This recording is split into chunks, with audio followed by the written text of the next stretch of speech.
we got a motherfucking Mr. Nightmare story. I just did a Mr. Baller story. So, I don't know. I might do something. I might fuck around and do that chapter next. I ain't gonna lie.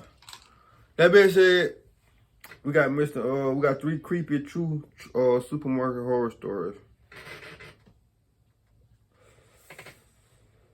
I ain't never heard, I don't think.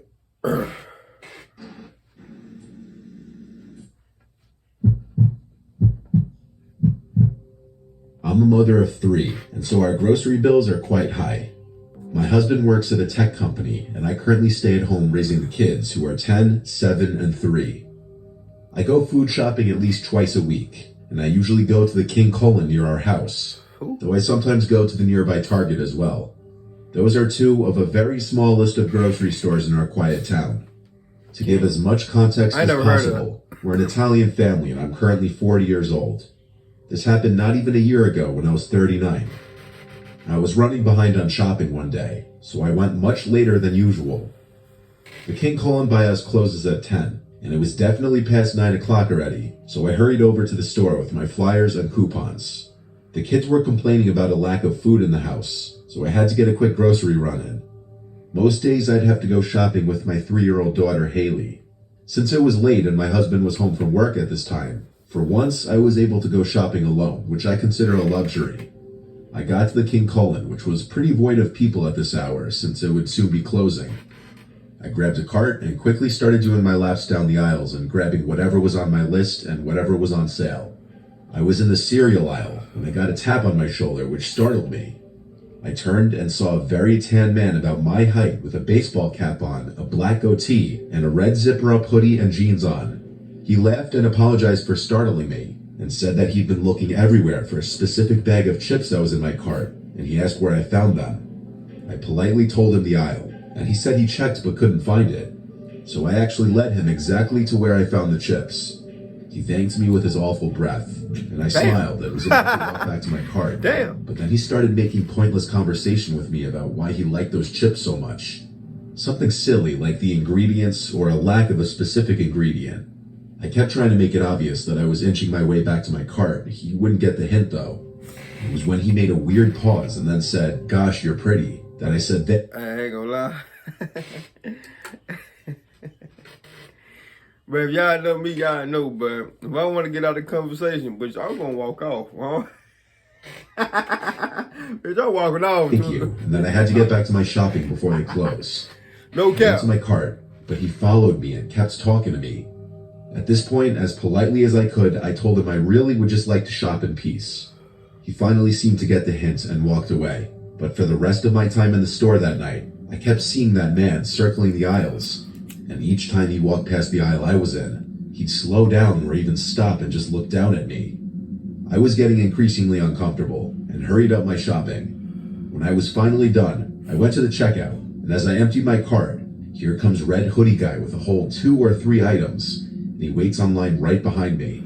He doesn't say a word anymore, but I felt his gaze even through the back of my head. When I was done checking out, I pushed my cart away, and the man called out, "Have a good night, ma'am," and I ignored it. As I was unloading my car, I noticed the Red Hoodie Guy in the parking lot, looking at me as he walked to his car.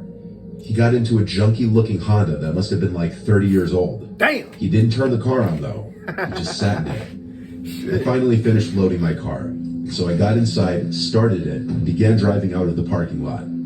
I looked in my rearview mirror a few times, and I didn't see any headlights behind me, so I felt safe to drive home. It wasn't until I pulled into the driveway and looked to my left down the street that I realized there was a car with its headlights off driving slowly down the street approaching our house. It pulled to the curb a few houses down. It looked to be that Honda from the parking lot. I went inside the house and called my husband's name. He came downstairs looking concerned, and I told him I was followed home by a creep. He hurried outside to the stoop, but by this time the car was already gone. The following weekend, late at night when we were all in bed, we heard some shuffling around outside in the side yard. I shook my husband to go check what it was, and he went to slide the window open.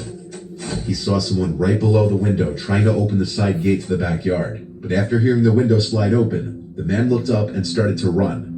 My husband grabbed the baseball bat from under the bed and ran outside, and when he came back a minute later, He said he saw the car speeding down the street and he tried to chase after it. He perfectly described the shitty Honda that the red hoodie guy was driving. Me personally, I'm not making sure my wife have no gun when they go out. Too. My wife would told me that shit. 9 times out of 10, I would have had a gun on my hip. Man, I would have been dumping at that car so motherfucking hard. It was undoubtedly The motherfucker him. be having evil We plans. phoned the police, and given the late hour, a police officer arrived to our house in under 5 minutes. I described the man and his car the best I could, and that was that. He never returned to our house, not after seeing my angry husband chasing his car on foot with a bat. It still remains uncomfortable That that nigga a crazy, creep like that bro. knows where I live, though. You should have had that back with a gun, though. Me personally, I wouldn't. You know what I'm saying? I wouldn't. You know.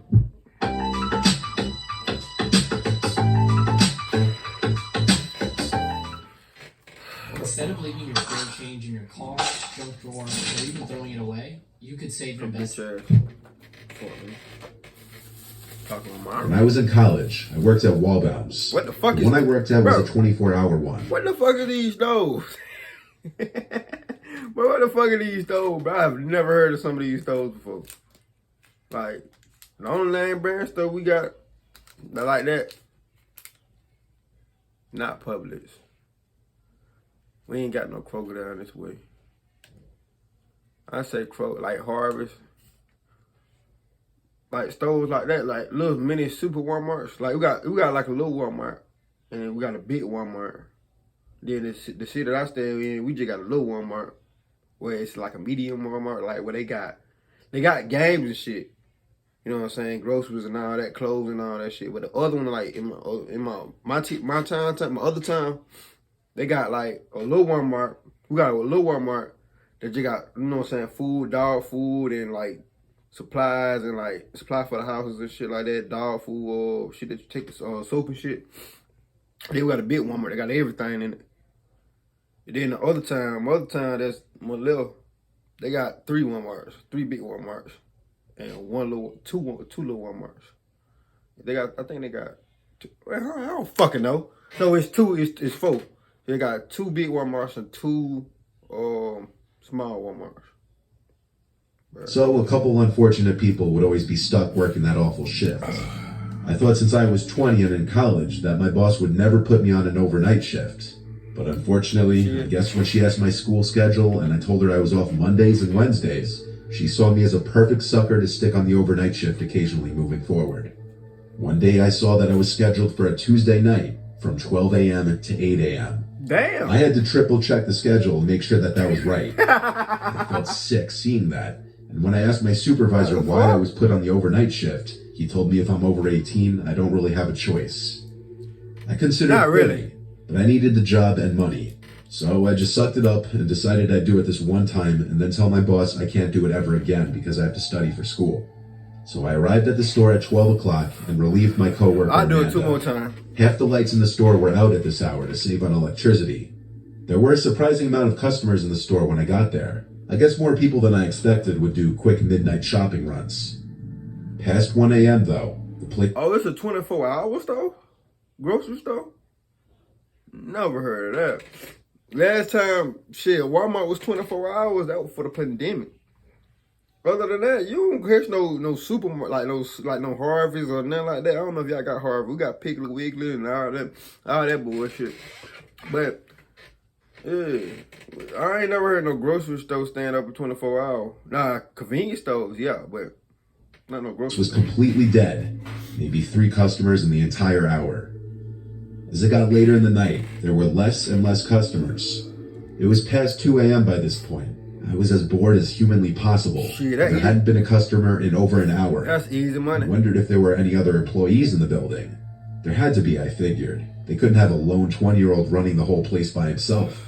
There was some bald guy who looked like he could be a manager that kept passing by the front registers every few minutes. He had a key ring attached to You his know who khakis you with work like with? 10 keys on it, and he was holding a small backpack-type bag in his hand. So I said, "Excuse me, are you the manager?" And he came over and asked if it was my first day on the job, to which I said it was my first night shift. He shook my hand without giving me his name, and asked me if I could go to the back warehouse of the store and organize the pallets. He said he'd watch the front. I didn't exactly know what that meant, but I'd figure it out. I walked towards the back of the store, and as I did, I saw him doing something to the entrance door of the store, like he was reaching for some switch on the side of it, as if he were locking it. I made my way into the back warehouse, where I saw a tall man who looked like he were 30, wearing a manager's vest that said Wall Bounce. He saw my apron and introduced himself as Rob, the night manager. I said, "Oh, I thought the guy in the front was the night manager." And he looked puzzled and said, "Who?" When I described that man from before, he asked me to show him who I was talking about, because he was the only manager on duty. We didn't even make it out of the warehouse before all the lights in the store turned off. Rob told me to wait in the warehouse while he checks out what's going on. I watched as he walked through the warehouse doors into the darkness of the store, with the only light out there being from the lights of the dairy coolers that were still on. I sat on a box on the pallet, and was on my phone trying to text any of my friends who could have been awake about what was happening, when I heard a door from inside the warehouse opening. It was on the other side of the warehouse. Your friends, my nigga, you need to be calling the police. Nick, man, people so dumb. I swear to God. Separated by the People so freezer dumb. and dairy fridge. There were 2 ways in and out of the warehouse back into the store. I still sat there, now with my ears perked up, listening for any sounds, when I heard quiet, slow footsteps getting closer, followed by a voice saying, "Hey kid, you in here?" But it wasn't Rob's voice. It was that bald guy's voice. I hurried out the warehouse doors into the store, but quietly. I jogged to the front of the store looking for Rob, but I couldn't find him. I called out his name, nothing. I grabbed my jacket and tried to open the exit door, but it wouldn't open automatically. So I tried to physically open it, but it was locked. I heard footsteps approaching from behind me, and I turned and almost screamed, but I realized it was Rob the manager. He flicked some lever or something on the top right of the door and unlocked it, and he said in a panicked whisper to hurry and get outside. He followed behind me. We left the store and he got right on the phone with the police, and I heard his whole conversation. He said he believed an armed man locked himself into the Wall Bounce and was probably trying to rob the place. I told him to tell the police that I think he was coming to harm me in the warehouse, which he relayed to the operator. He told me I should go wait in my car or leave. I'm sure because he didn't want the store to be held liable for anything if something were to happen. I went and sat in my car and just watched for a little while, and within 10 minutes there were at least 4 police cars outside the store. They all went inside for a while, and I didn't see whatever was going on, so I left. I didn't quit after that though. The next time I went into work, I was told all about what happened by my supervisor. The security footage showed that bald man circling the place, acting suspicious, checking if the coast were clear to do whatever he was planning to do after locking the doors. He cut the lights in the store. The cameras showed him going straight to the warehouse where he told me to go. That's the scariest part to me, because if he were armed and robbing the place, he could have been on his way to put a gun to my head or something. The camera showed him leaving through the emergency exit in the warehouse way before the police arrived. In the end, I never worked an overnight shift again after talking to my boss. Yeah, I stayed at that job for another few months. I'm not sure if that man was ever identified. Hell no. Don't catch me doing no shit. QuickBooks Self-Employed maximizes potential tax deductions, uncover deductions, and maximize your tax savings this year.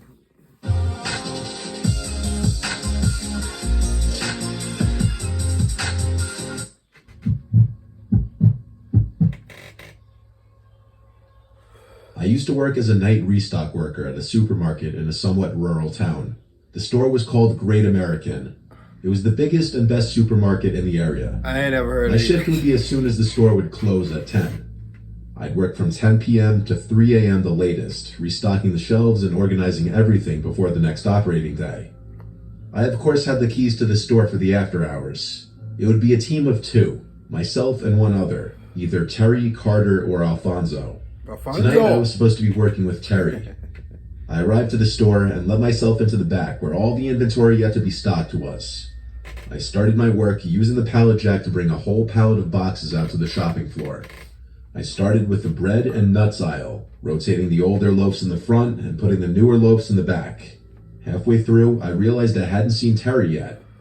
I walked to the back area of the store where the inventory was, where we leave our belongings. He wasn't back there yet. I left the back door cracked open with a door stopper for him when he would show up. So I went back to work for another half hour. And with still no sign of Terry, I once again went to the back of the store. He wasn't in there, but I noticed the back door was shut. I assumed that meant Terry was here somewhere. I went to open the back door and saw the door stopper was outside, which I thought was weird that he kicked it outside instead of bringing it in. I called Terry's name and it echoed through the room. He didn't call back, so I decided to call him. He picked up, sounding like he was in bed, and I asked him if he was at work. He said he wasn't coming in tonight because he was sick. Suddenly I got the chills. I told him someone kicked the door stopper off the door, and he said it could have just come undone itself. Nobody else was scheduled to work that night. I told him feel better, and we hung up. I wasn't sure if I was convinced that the door stopper came undone itself, because I kicked it under the door pretty tightly. I did a quick look around just to make sure no one was in the back of the store, and when I didn't see anyone, I went back to work, though I felt a slight sense of unease the whole time. I was stocking the remainder of the bread when I heard a loud sound echo from across the shopping floor. Okay, now someone had to be in here. I got off my knees and went to the middle aisle that intersected all the other aisles. I looked straight down the aisle and stood there for a hot second, and all the way on the opposite side of the store in the dairy aisle, a man dressed in black walked past the middle aisle, looking down in my direction. I felt my heart drop. It felt like that scene from the movie Signs where the alien walks past the birthday party. I had to think logically that maybe this was someone else filling in for Terry's shift that our boss didn't tell me about. I started to speed walk down the center aisle and yelled "excuse me" very loudly. I looked to the left down every aisle I passed since he went towards the front of the store.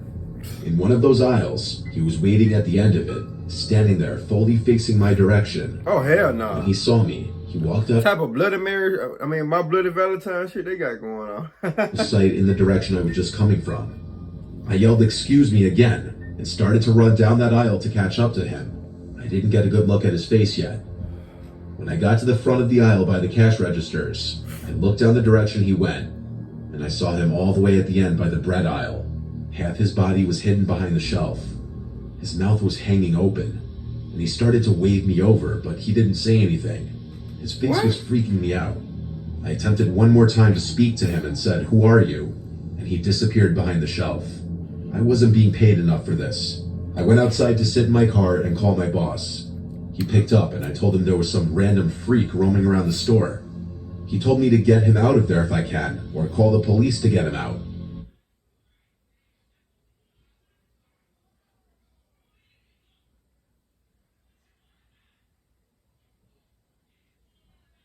I would have quit. I would have left everything, called the police, and quit. I would have told him, you get your ass up and you come to this store because I'm leaving. And I would have went home. Dead the fuck serious. Dead the fuck serious. I don't fuck about none of that. Bitch, I would have went home. To attempt to physically remove a crazy person from the store. What? So I called 911. You ain't quit, I you're waited in done. my car until a police car showed up. Swear to I God. greeted the officer and asked him to follow me inside. We walked around the place looking for the man, and we saw him at one of the aisles again, creepily standing there again as if playing a game. When the police officer commanded him to come here, he actually listened. He was put in handcuffs, and he was the strangest man I'd ever seen. He kept smiling and looking at me non-stop, licking his lips. He had huge bags under his eyes. The only words he spoke were when answering the police officer, saying he was looking for a snack. I didn't like the way he was looking at me as the police officer was walking him back outside to his car. It was this menacing, threatening smile that I haven't forgotten to this day. I continued my work after that. Needless to say, I never left any of the doors open again. I bet you goddamn did. Yeah, and you still work now? You crazy than a motherfucker. My boy would have told me that shit. I would have told his ass, you get up out of bed and you come do this shit. I call the police, but you gotta come, you gotta come here and shit. I mean, fuck up. He basically saying, and some people just slow. Hey, I fuck with Mr. Nightmare, man. But the people in the first two stores were dead jack shit crazy. Cause that bitch could have called the police. I don't know, the second store, why would you text your friends instead of calling the police? Okay. Anyway, man, give your thumbs up, like, subscribe, see how motherfuckers on that video. Wolfpack gang, we out, man.